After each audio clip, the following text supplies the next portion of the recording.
Bless you. No, went away. Look at the light, they say. Look at the sun. Bless you. Bless you. I hate it. It was like so close. Just stare at the sun. Oh, we are twinning, Megan. I know, right? Love it. Can't go wrong with a classic, basic high neck. Love it. Yeah. All right, we are live here. So I'm going to start with our intros and we'll have some people continue to trickle in. Welcome, everyone. Thanks so much for attending today's Fireside Chat with Latina business founders, Megan Meza and Kayla Castañeda. I'm Maureen Ballatori, co-founder of Metro Collective and Port 100 Cowork, and I'm so excited to be here today with Megan and Kayla. We're going to talk about how these two trailblazing women have taken some cultural rooted beverages and given them a modern twist with great success as well. As always, I want to thank Startup Grind Rochester and Michael Thaney for all the support in promoting this event and putting it together. Thanks so much for joining us today, Megan and Kayla. Hi. Thanks for having us. Thanks. Yeah, thanks for having us. Super excited to be here. Awesome. So I want to remind everyone that this is a collaborative discussion above all things. I have some prepared questions to ask Megan and Kayla, but please use the chat to ask questions throughout the event, and I will pass them on to our guests. I'm going to give you a little background on Megan and Kayla before we jump into today's content. Megan is the founder of Bandita, a dairy-free horchata cold brew coffee. Bandita is special because they use coffee breaks to break the glass ceiling by partnering with diverse women every step of the way, from coffee growers, product photographers, right down to their accountants. Megan comes from a background in marketing and strategy, where she has helped companies like Coca-Cola and Oreo find better ways to unlock customer value. Kayla Castañeda, co-founder of Agua Bonita, lives by the mantra, when life gives you lemons, make agua frescas. With a passion for eco-friendly practices and entrepreneurship, as well as more than 8 years in corporate CPG, she works to amplify Latinx culture by bringing to also branding and marketing strategy agency for food, beverage, and agriculture brands. That's called 29 Design Studio. So I am especially excited for today's conversation to be focused on that industry. So we're going to start today's conversation with a focus on some of the recent success that Kayla has had in some fundraising with some of the pitch competitions that she's participated in. Kayla, can you get us started by talking about those? And she might be frozen. You guys a little bit. Can you guys hear me now? We can hear you, yes. Yeah, I think you asked about. Oh no. Oh no, did we lose? Kayla, you're frozen. Why don't we jump back to her once she can hop back in a little bit more consistently. Megan, you have had some time in upstate New York recently. Why don't we start there? You can talk a little bit about what you got going on. Definitely. So I'm super lucky to be working with Cornell University. So out of their Geneva location, and where there I've been working with a team at their pilot plant. So something that's been really interesting about Bandita is I started the company just a little over a year ago, and I was selling my homemade recipe at farmers markets. And while that's all well and good, it's definitely not scalable. I was doing about 100 bottles a week, but I'm hoping to be doing, a lot more than that. And so part of that process was, how do I take a recipe I make in my kitchen and make it, in a plant, or make it with a co-manufacturer? And so typically when you're scaling your recipe, it's not just, let's increase the ingredients I have and mix it all together and hope for the best. You actually have to start thinking what are more commercially available products? What's going to be less expensive from a freight perspective to ship? And so I was getting all these questions. And so I've been working with Cornell. They've just been an amazing resource, not only from their expertise, but just like a really great positive attitude. Love the team there. And also I've been in and out of Rochester, hanging out with people from this group actually, and really being able to, get to know the Rochester area. I was going to say, I feel like my network in Rochester is now better than my network in Brooklyn, where I'm actually normally based, which is kind of funny, but it's amazing startup network there. I see Kayla's back, so if we want to like hop back over into to the question we can Let me ask you one question about I'm Cornell sorry, before guys. we. Of course, that before we- always happens right when you Of need course. your Wi-Fi to work. That's Of the like course. era of Zoom that we live in. Go ahead, Kayla. Why don't you talk about some of your recent successes a little bit? I have Marine frozen for me a little bit. Oh no. Kayla, Megan, do you want to ask? I was going to say, Kayla, she wants to know all about your amazing wins recently. Yeah, we've had some crazy, great news to share recently. We have basically been on a pitch tour. So everything from the Black Girl Ventures and Nike pitch competition to yesterday actually competing in the Natural Products Expo West Pitch Slam competition, where we were awarded Rising Star. For us, that meant the world because we were just so excited to share space with the other founders and businesses that were there. We're so new. And so being able to even compete with other businesses that are a little bit more established was a huge deal for us. And then, following it up with the Nike and Black Girl Ventures win, which was very near and dear to our heart, not just because of the big names involved, but because that one was actually all fueled by public voting. So it was nerve-wracking and intense for the weeks that the voting was open. But we are just so happy that through these pitch competitions, we've been able to get in front of a lot of new people and really just tell our story and continue to spread like what we are doing with Agua Bonita with everyone else. And when I say we, I mean my co-founder Erin and I, because it's not just a one-woman show over here. So we've been really just working the rounds. We actually have one more pitch competition coming up soon. That I can't reveal just yet, I don't think. So you guys will just have to follow us on social media to tune in. Awesome. That's great. Well, we'll definitely help push that out for you too. Congratulations on those recent wins. I was going to say, Megan, I totally agree with you though on how difficult the it reasons is to I take wanted to- something from your kitchen to commercial scaling. Everyone, it sounds like it's easy, but it is not easy at all. And it takes so many different iterations and sometimes different partners. And it's a very, very difficult process. So we are right there with you in spirit as, you go from kitchen counter to commercial recipe. I mean, you should see my kitchen right now. I actually have all my ingredients laid out. Like that was what I was doing before this call because I'm trying to swap in a few different date syrup options and I have them all on a plate and I'm like evaluating the color, the texture, the taste. And like, while it is a lot of fun, I feel like it can be, so I don't know if stressful is the right word because I feel like every day can technically be stressful, but it's the attitude you bring, right? And so it's more of like a lot of fun options. But it's definitely been a process to say the least. I'm just like ready to roll though. I'm like just ready to get to, with a co-manufacturer and like, let's do it. But lots of partners I'm chatting with right now about it. But yeah. Yeah, I'm so excited to like taste your final iteration. It's so long. I know it's something that I'm definitely looking forward to. Maybe you might want to share with everyone tuning in just your approach to kind of like bringing in untraditional ingredients to like make such a traditional drink. Oh my gosh, yeah.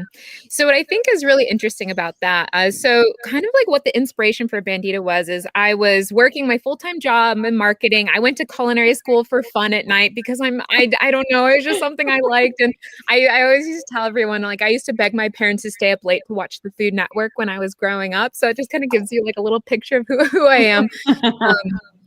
But I started like kind of going back to like my heritage, my roots, and making a lot of like traditional Mexican dishes in my kitchen in New York. And I think what I was really kind of homesick because I grew up in California, and I feel like it's really easy to get really good Mexican food in California, and no It hate on is. New York, but I feel like I was kind of missing that. And I think what was interesting is I grew up in like my mom is classically white, my dad's Mexican, and so I grew up in this mixed household, so I didn't really have, you know, that individual to pass on the recipes to me. So I was doing a lot of the digging myself and going through cookbooks and going on blogs. But that's like a whole nother story in itself. But I started making horchata because I love horchata, but when I realized how much sugar and condensed milk was in it, number one, it's still delicious. I love it. And I will still have that from time to time.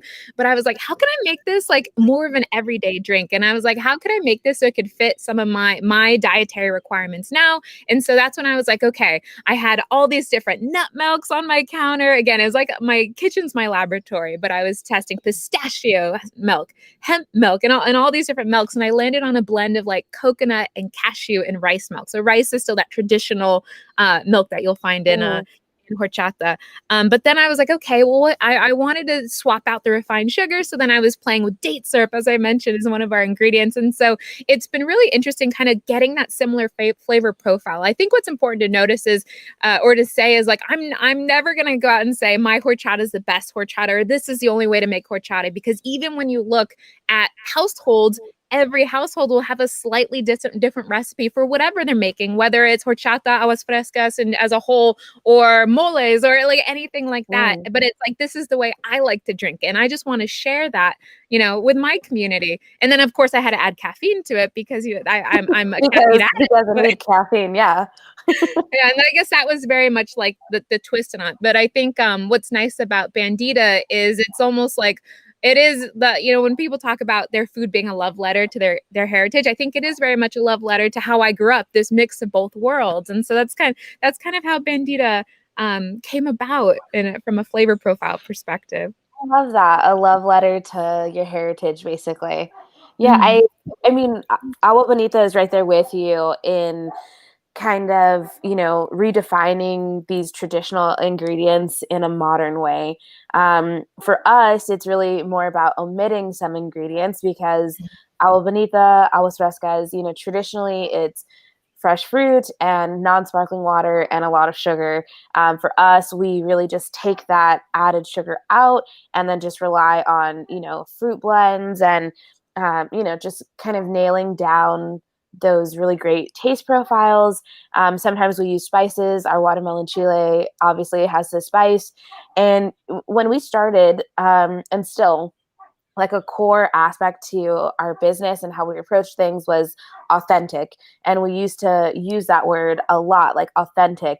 But like as I really started to think about it, is like, no, we are not authentic aguas frescas in a good way, like authentic would mean that we have refined sugar in it. We don't have refined sugar, but we do have like authentic taste profiles, and authentic flavors that are important or popular to our culture represented in these drinks. So we have just really taken tradition and made it modern.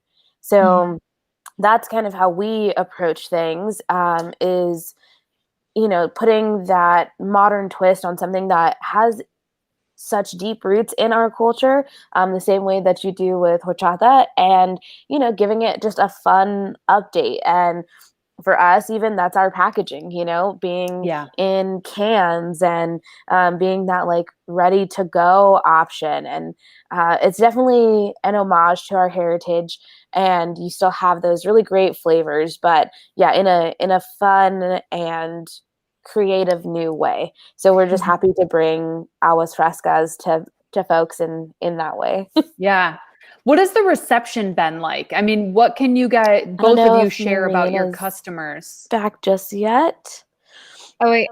So Marina asked the question, I'll be the translator, because apparently, even though I'm on a mountain right now, I've got both of you guys and good Wi-Fi. But Marina's question was, how have customers been from like receptiveness, like how, what's been the experience. And for me, I think it's been interesting. When I first started selling at farmers markets, I remember had this like little old woman come up and like sample it and be like, that's not horchata. And then I've got other people coming up saying like, oh, I love this blend, or, I could taste the cinnamon, I can see, and I think it's really interesting, again, because you're always going to have critics, but if you're doing something you love and it feels like, I think the word authentic, Kayla, that you used is really interesting, because when I think about authenticity, I think we're being authentic to ourselves, not necessarily to, yes, we're authentic to our history in a way, because we are, an output of our history, or our heritage, but it is very much like Bandita is authentic to who I am, just as much as Agua Bonita is authentic to who you are, as well, in addition to your authentic flavor profiles. But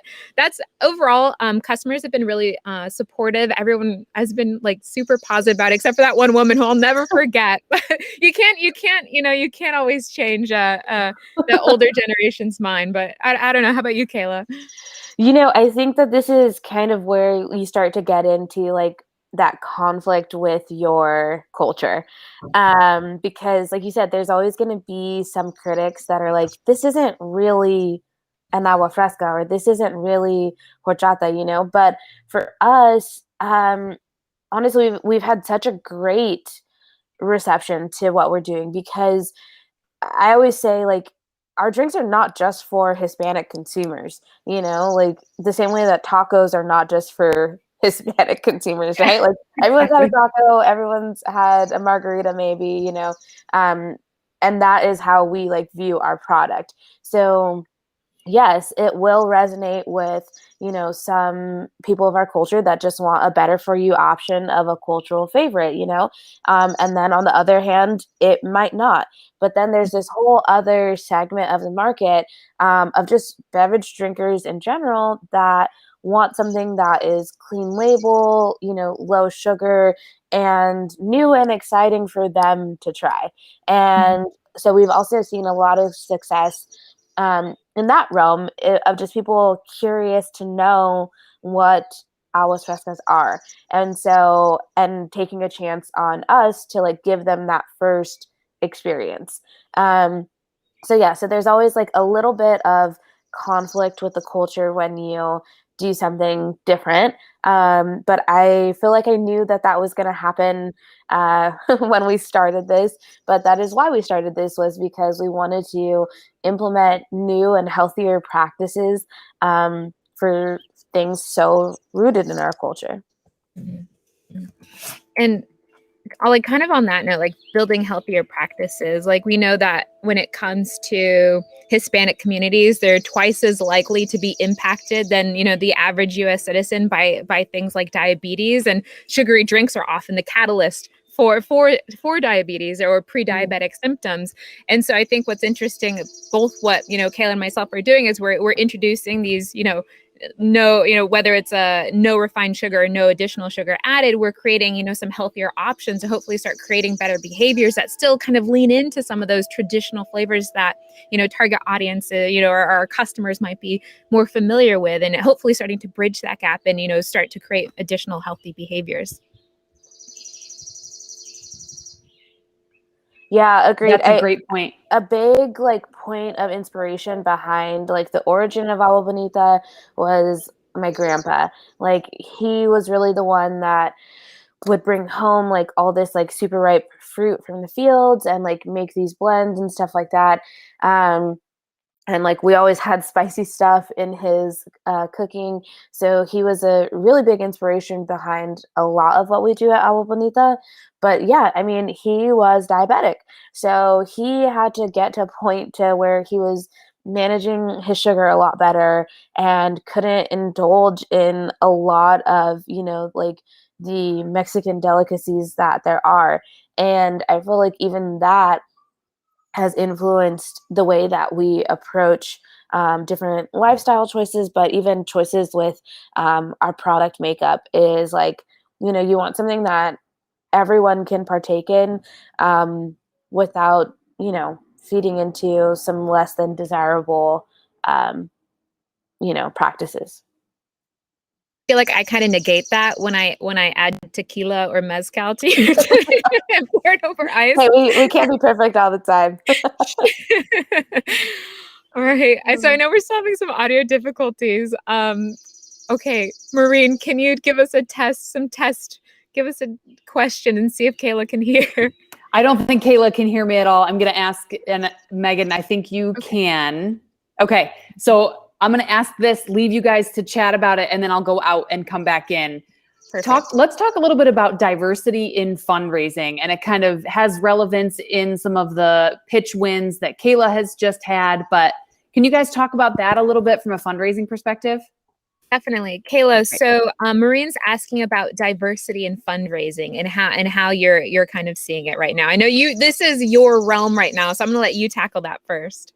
Yeah, it's a tough question. There's a lot. So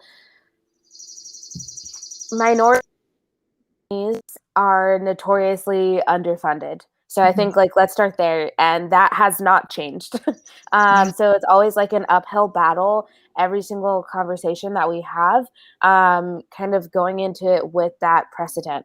Although women-owned companies actually make more in return on investment per dollar that is given to them. So it's this crazy catch-22. CPG investing in particular is a little bit harder to come by than, say, tech. Everyone wants the next new hot tech startup. CPG is a little bit trickier in the way that there are actual physical products. The scaling of a company is a lot different. The funding needs are different. So it's been interesting to even start to approach those different conversations with folks. But we have had some success. We just went through an accelerator program called Skew. It's a CPG program, and that really helped lay the foundation for connecting with folks that have a particular interest in what we are doing and what we are building, and to connect us to other people in the space who get it. So that has been, a huge win for us, is talking to people that know CPG or want to invest in CPG. They're not just kind of, wasting your time or just trying to see what you're up to. So that has been a big win for us. There could always be more diversity in that funding. We hardly ever talk to women. We hardly ever talk to minorities. And that is very sad, for lack of another word. It's very sad. And so we would love to see ourselves reflected on the other side of these conversations and these tables, because I feel like that would actually go such a long way in closing the education gap that sometimes we are having to educate investors about. And I mean, Aaron and I, even though this is our first venture together, Aaron comes from C-suite in beverage startups, and I come from Coca-Cola. So we come to the table with, a good amount of expertise in our respective fields, and still are discounted a bit sometimes. So, it's just something that we're working on every day. But we've also been super fortunate to come across folks that just really want to help. And every time that one of those intros comes across our desk, we are so grateful to have those conversations and get pointed in the right direction. And we've taken on some new investors that literally, they just say, I want to do something that feeds my soul, and this feeds my soul. And those are the kinds of people that we love working with. Awesome. No, I think it is interesting that you say, I know you have all this expertise. I know Aaron has all this expertise, yet you're still discounted. And I think that's what, when it comes to entrepreneurship, especially in the space, you have to, and I don't want to say have a thick skin, because yes, naturally you do, but it's almost it is that relentlessness of just keep going, and you kind of just let it wash you, just kind of, okay, go past you, and you keep going, and you just can't let it bum you out. And I feel I think we should acknowledge it in these conversations, but it's I don't even want to dwell on it. I want to say, yeah, that's a problem, but we're going to go and change it, because we have to, hard stop, we have to change it. All right, Maureen, you are back. Let's see. Yeah, I can see you now. So Oh my God, that was so weird. Oh, I switched great. I can hear you networks while too. I hopped off. You can hear me? Yay! Amazing. Thank you for your patience. So that's great. I'm glad we got to talk a little bit about some of the industry with respect to fundraising for diverse and women. I mean, I know that that's a problem across the board too. One of the things that we talked about covering in today's conversation is the brand that the brands that you two are building have a very different visual aesthetic. And of course, that's of interest to me, hopefully of interest to our audience as well too. But talk a little bit about the brand development that your two companies have gone through. So my background is also marketing, branding. I've helped launch beverage, I helped reposition Coke Zero. I've helped do branding for Southwest Airlines. And, I've got this gamut of like consumer facing brands in my back pocket. And what I thought was really interesting is when I started Bandita, I had that moment of pause of like, oh wait, do I know how to do this? And I'm like, yeah, I do. I've been doing this for almost a decade. So that was kind of a funny pause moment. But when I was creating the branding for Bandita, I wanted something that encapsulated feminism, like hardcore feminism. And the reason why is, and we alluded to this earlier, Maureen, when you shared my bio, is that Bandita uses coffee breaks to break the glass ceiling. We try to work with women at every step of the process. So we are very mission driven. And so I wanted to find a nice balance between a brand that felt powerfully feminine. And so that was that was my mission for myself as I was going through the branding process. And I wanted to make sure that was coming across, in every element. And so when I kicked off, I was thinking, how do I want to lean into my heritage when creating a brand, or do I just want to lean into something that is cool and awesome? And so I feel like I ended up leaning more towards cool and awesome versus leaning more hardcore into my heritage. And I think for me, it was I was trying to avoid, some of the standard cliches. When you see a lot of Mexican products at a grocery store, it'll be like Dia de los Muertos themed or something like that. And I think it has to be so tactfully done to really to bridge that gap, which I think Agua Bonita does really, really well. But I also wanted to do something that encapsulates just what my spirit was at the time. Thank you for that. I think for us, a few different things went into the creative process and like how we settled on our cans. One thing just in general is like there's a huge like surge and influx of like minimalist design. Like it's kind of like that millennial like just landscape, like you get all of these like black and nude toned companies, and especially in CPG, which like looks great. I am guilty. I have a ton of it in my kitchen and my bathroom and stuff like that. But with Agua Bonita, we wanted to kind of go in the exact opposite direction. So we went full on like, diving deep, like all the pattern that you can get. And then also we wanted something that was very reflective of our culture in a tasteful way, and really just inspired by different things that inspired us in our culture. So we put together like a big Pinterest board and, talked about childhood experiences and like grab different textiles from our house, to kind of come up with, this whole range of cans that we wanted to present. And the other thing that's like unique about the way that we've approached this, and some folks have asked us about this decision, is that, we don't have a central pattern. Each can is different and inspired by a different textile or a different like color way. And we're so excited for you guys to see like the new cans that we have in the works. And I say we, but it's really like Erin in like, like Photoshop and Illustrator and like putting all of these together. She's a whiz. I wish I could take any credit for that, but I honestly cannot.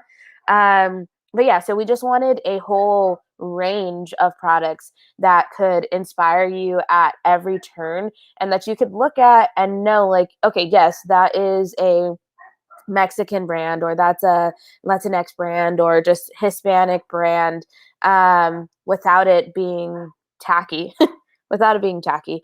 And yeah, and yeah, I think that we are hitting that note. I hope that we are hitting that note.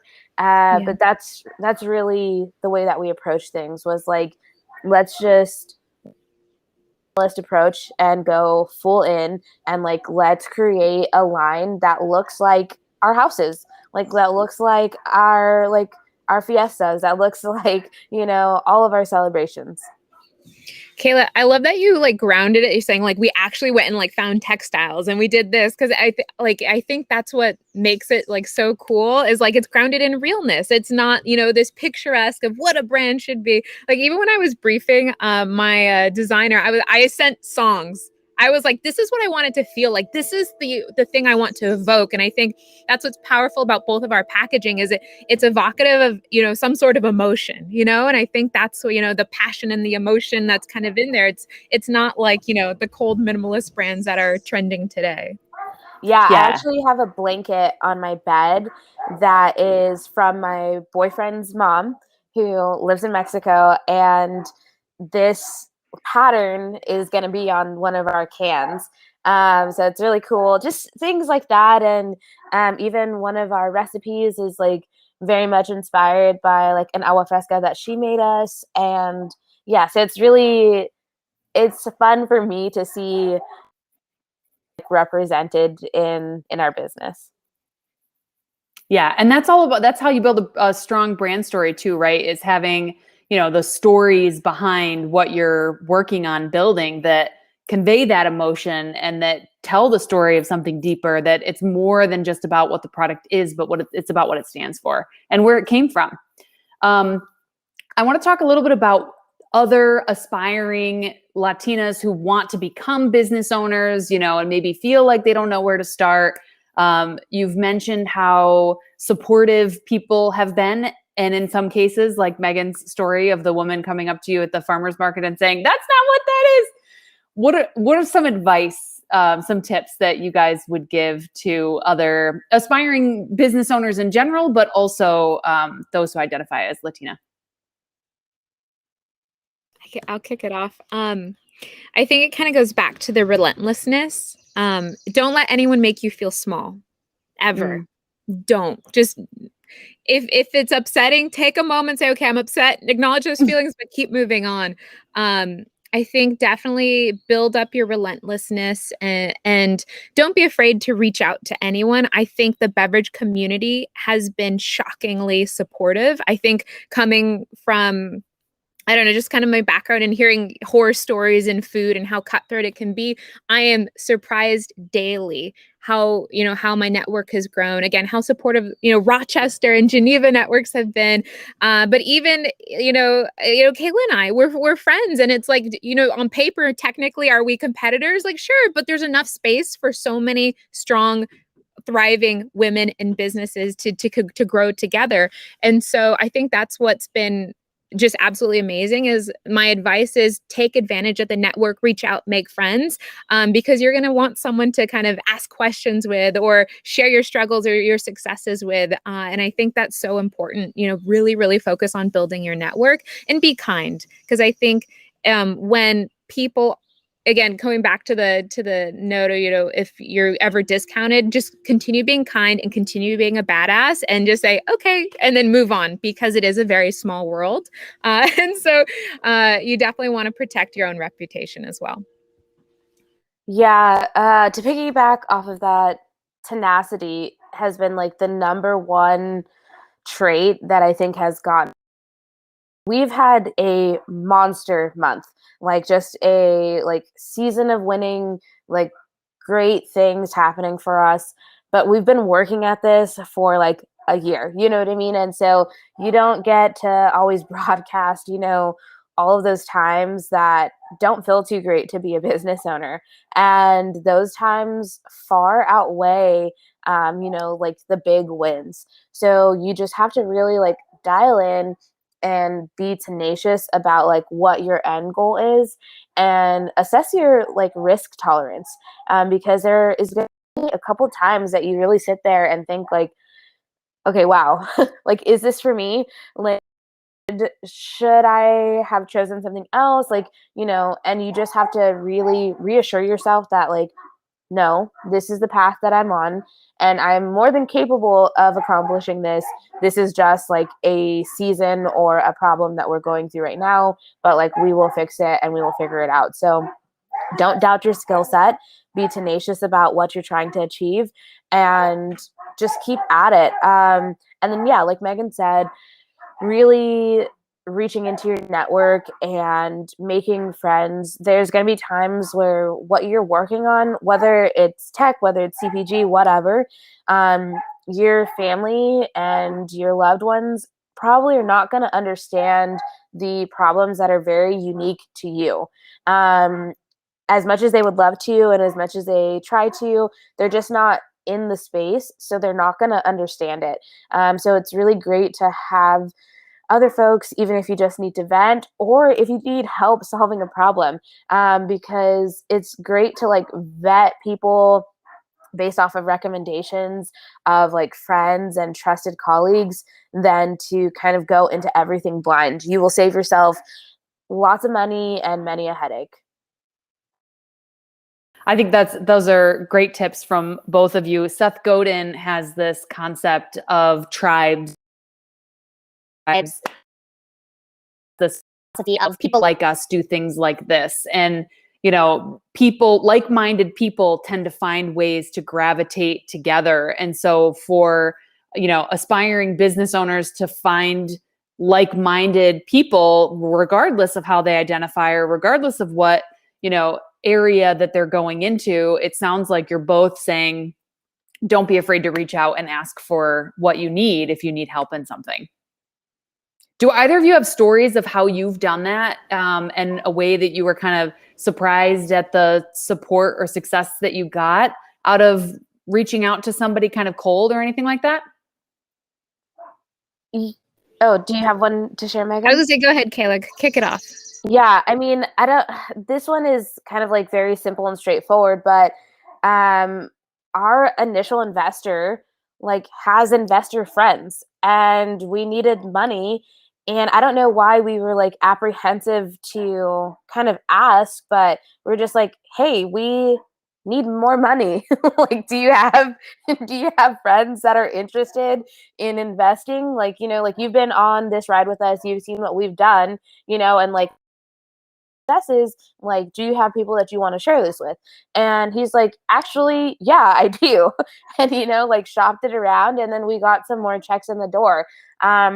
So like my motto is always like, the answer is always no if you don't ask, so just ask. But yeah, just something like being as direct as that, just being like, hey, I need this. You gave me this one time. I know that you know other people that can probably help with this problem. Like, can you put me in touch? Has been a big help for us.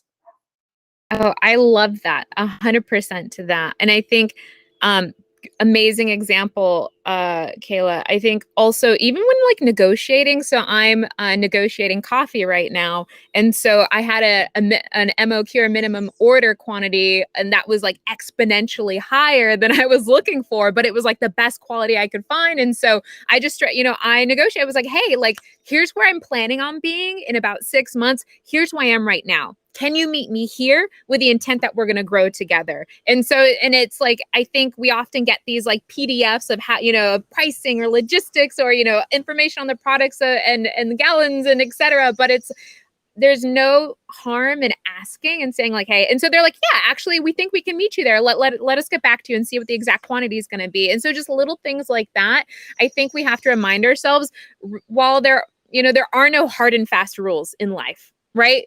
Other than, hold on, like pay your taxes and stuff, et cetera, et cetera. But I think it's be open to asking, and you never know what you're going to get back. So hopefully always positive though. Yeah. Everything is negotiable.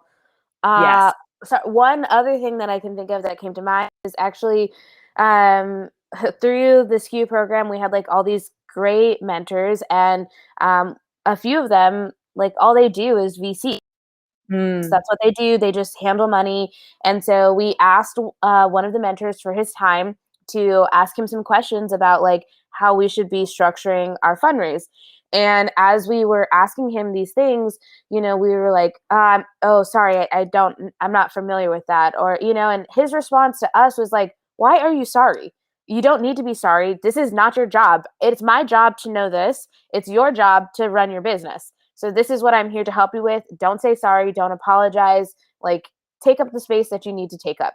You know what I mean? And that was so empowering to hear, from anyone, but to hear it from like this like very successful VC like fund manager, to just be like, don't be sorry. It's not your job to know this. It's my job to know this. It's your job to run a business. Oh my gosh. And I feel like, and I don't know if this is like, I'm going to make some generalizations, but if it's that we're women, we always want to come more prepared than we need to be. And so if we don't have the answer to something, then we're afraid to say we don't know. But to your point, Kayla, like, no, you absolutely can say like, okay, actually, I want to dive in on this. But I think we get, at least I know that's for me. I get scared. I used to get scared if I didn't know the answer, especially coming from a career in which I was the expert in the room, where people look to me and be like, oh, what do you have to say on that? And I always had a POV.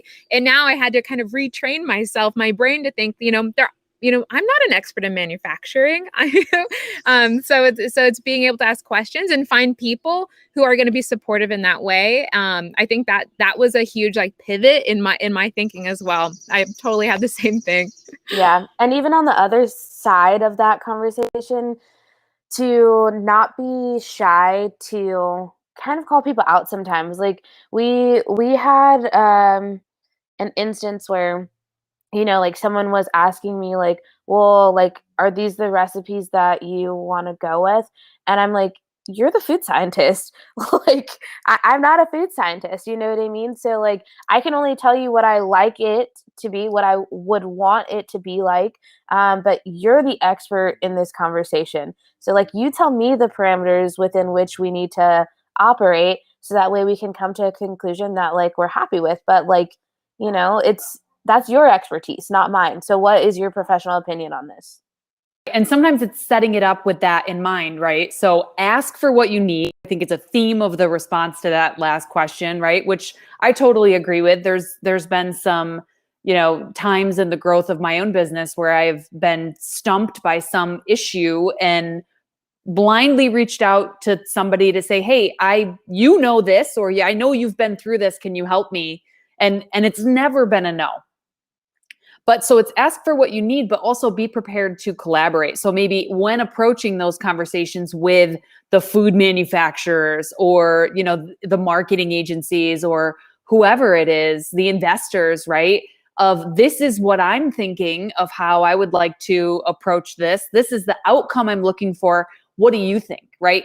What are your thoughts on next steps on how to approach that? And that simple question can really go a long way to encourage and invite that feedback back for that potential investor to say, you asked me for a convertible note, but if it was an equity position, I would give you 10 times more. Who knows, So, but to the point that you said, Megan, you never know unless you ask. It's a no unless, or one of you said it, it's a no until you ask. So I think that's great advice all around. Let's talk a little bit about what's next for you guys. What are some of the next you're working on for building your brands? Deep breath, because I'm like, I want to hear what Kayla has where to to say. start, right? I mean, wow. Like I said, we've had a monster month and so grateful. So the future for us right now, we are actually right in the midst of fundraising. So hoping to close that round fairly soon, but talking to a lot of interested parties to get some capital in the door, because we are in this great stage of growth and scaling, because we have some really amazing opportunities over the summer with very recognizable partners that I am not liable to name drop right now. but hopefully you will see us in a lot of their initiatives and activations over the summer, and then really just doubling down on retail. So that way you can grab us, just at your local store.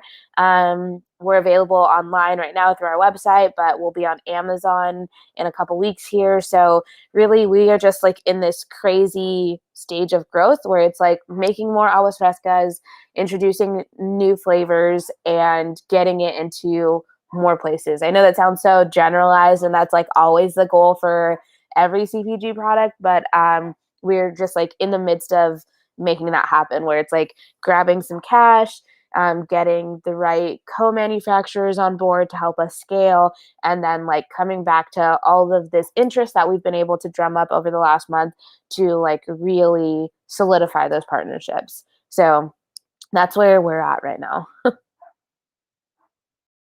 For Bandita, small term, just because I know the audience here, hoping to do a pop-up in Rochester / Buffalo over summer. So we're going to be able to try Bandita on nitro. So super excited about that. That's going to be so fun.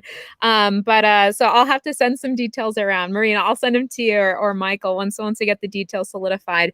So it's going to be really fun. I think number one, of course, is just really picking a co-manufacturer. I think that's been like the ongoing struggle and bane of my existence for a couple, it feels like a long time, but a couple months now. And so again, we're also doubling down on retail as well. We've been really focused on direct to consumer, but really excited to be expanding into retail. And then just really focusing on partnerships, I think, is really where we hope to see summer going. And then end of summer, I think that's when we're going to kick off fundraising. So scary, exciting, all good things though. Entrepreneurship in a statement. Yes. Scary and exciting, Why don't we talk a little bit about manufacturing? Because I know the manufacturing of a product, and we've touched on it a little bit throughout the entire context of today's conversation. You both talked about modernizing, the cultural sort of base of the beverages that you grew up with, and sort of changed them into something that works with what today's customer is looking for, but also then manufacturing that product, which, like you said in the beginning, Megan, is not as simple as just put more in the pot, right?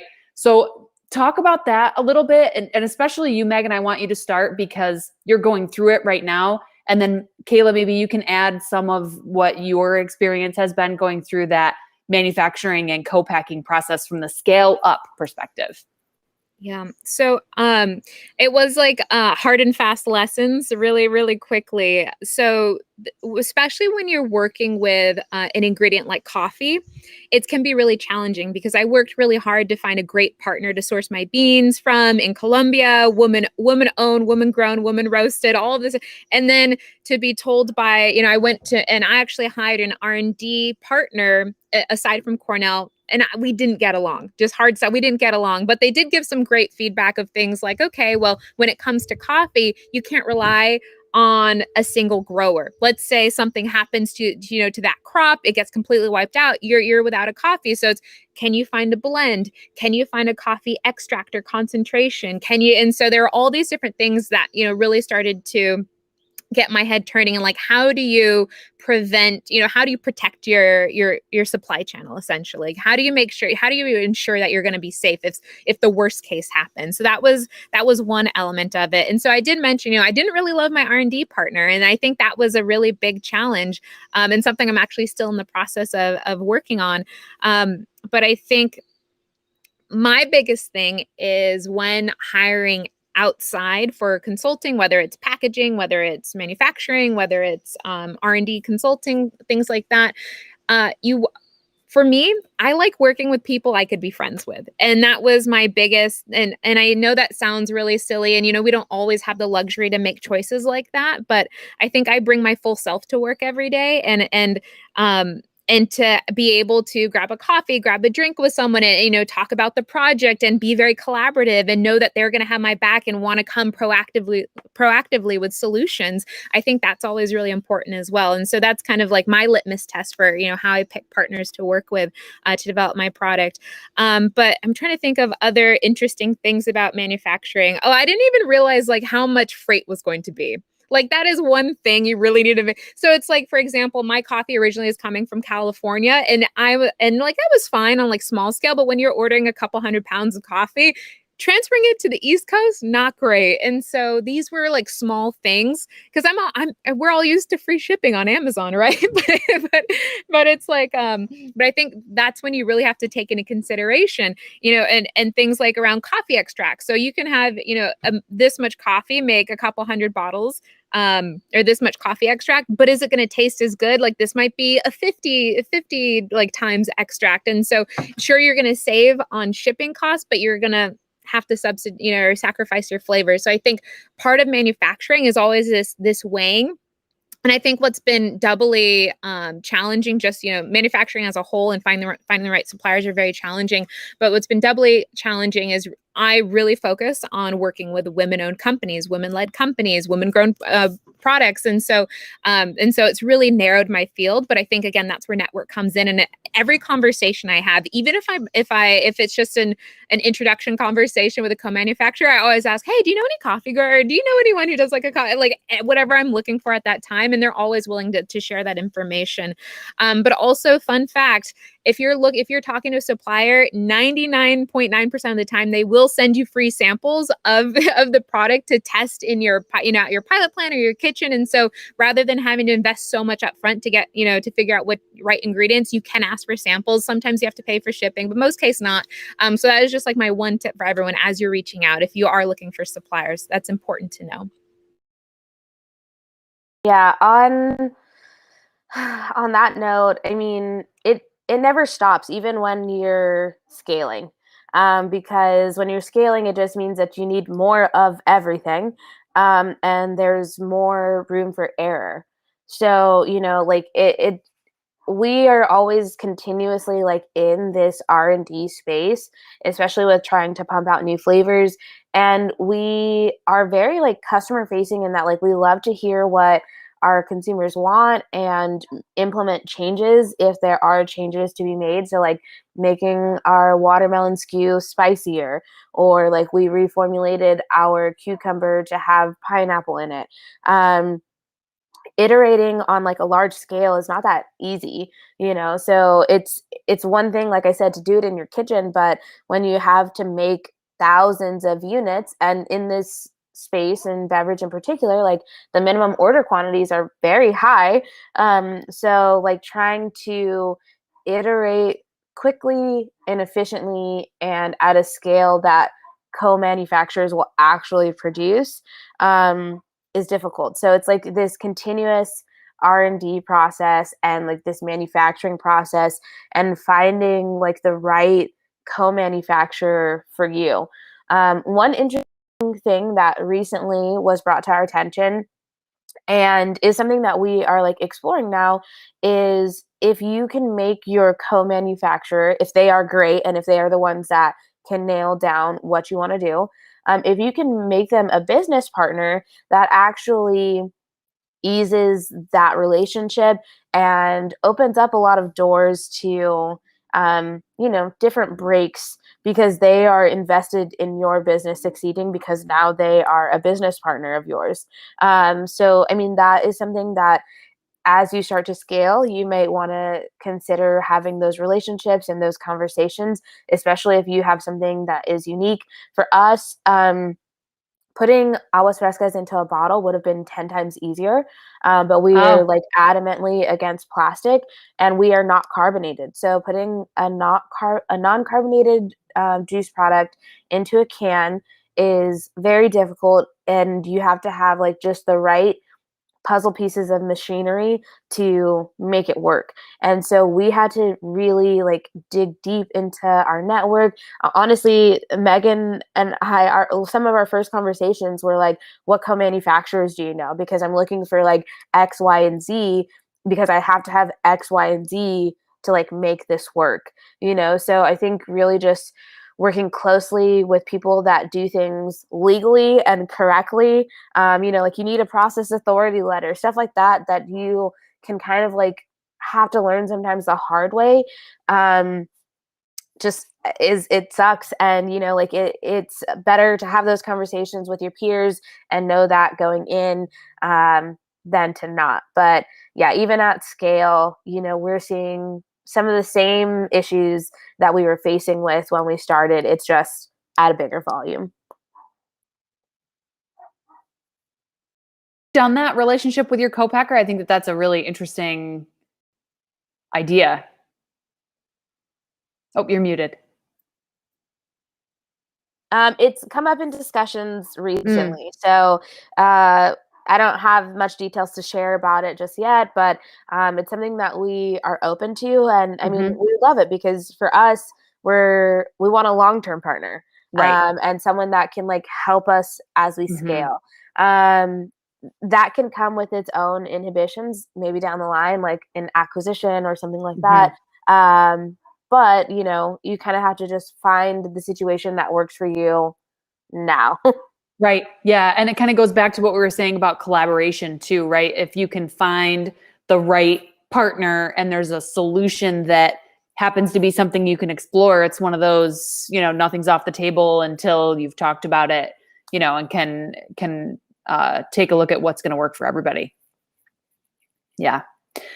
So Megan, I want to mention, I do have a couple R&D connects here in the upstate New York area. I'd be happy to send your way. Always ready. Yeah. Yep. Awesome.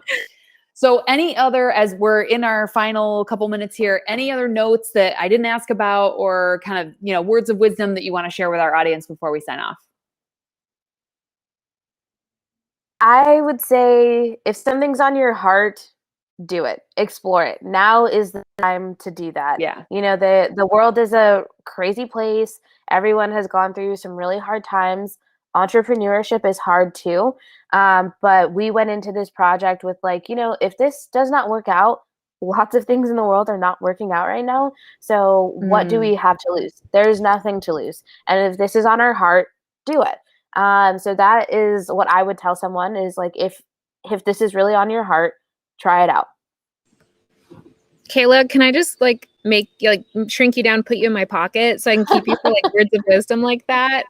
Yes, I love that. I think that's really important. So kind of on that same note, before I left my full-time job in marketing and advertising, like I had that thought like, oh, I can do both at the same time, or, you know, and you know, that's really difficult to do. I congratulate anyone who can run a business and have a full-time job. And so I had a conversation with a mentor of mine, and he said, you know, give yourself 1 year, run at it as hard as you can for 1 year and evaluate at the end of 1 year. Because if you're giving yourself like little, you know, tests and like check-ins while you're working, or, you know, not doing it part-time, you're trying to do it like, oh, how's it going after a month, after 2 months? Like, no, you really need to give yourself a good length of time so you can get up to speed essentially. Right. And so I think that was a really important lesson for me. And you know, and that's when I like saved all my pennies for a couple months before leaving my full-time job to pursue Bandita full-time. And then like having a 6-month check-in, and then having a 1-year check-in with myself, and thinking, you know, and creating a list of things I've done well, things I still want to do, and challenges I've overcome. And I think that was also really important for me because, you know, I'm a solopreneur. Having weekly lists of things that I've accomplished to like kind of remind myself you're doing something, but also to kind of to keep yourself grounded, because when you're setting your own schedule, it can be a little challenging if you're not used to it. And so that was really helpful for me to feel like I was still making progress, even if I wasn't tangibly holding something that I had done for the day or for the week. That's great advice. Setting goals for yourself, I mean, really is a huge part of being successful in what you're doing, because you can feel successful when you met that, right? Or pivot to a new goal that, you know, is more attainable, so that you can, you know, set those goals and growth goals for yourself. I thought this was a fascinating conversation. Thank you both so much for bearing with me and I think I am the culprit of the internet issue. So thank you for your That's patience. Yeah, I appreciate it. Thank you both so much for joining me today. Megan, I'm sure that we'll see great success from you once you get your product out there even more so, as well, you know, in addition to the success that you've already had. Kayla, you're on a rocket ship to the moon. I can see it. I'm very excited to be able to pick your product up in my local Wegmans store soon, hopefully. Fingers crossed. Thank you both for joining me today. Michael, always a pleasure and a delight for you to get us onto the Startup Grind platform and share the event with your network. We appreciate that. Everyone can go follow Startup Grind Rochester on their social channels and sign up for their emails for future announcements of future Fireside Chat events that we do with other interesting people throughout the US and around the world. Our next one is with Travis Tucker, who is the president and CEO of GTR Event Technology. We're going to talk to him about what it's been like to run an events company during a pandemic. That's going to be a very interesting conversation. You can learn more about Metro Collective at metrocollective.com, and Port 100 Cowork is port100cowork.com. Metro Collective is responsible for creating a network of like-minded people who share collaborative ideas, spaces, and concepts in the greater Rochester, New York area. And we're delighted to put on events like this every month. So thank you again, everybody, for joining us today. Have a great day. Having us. Thanks so much.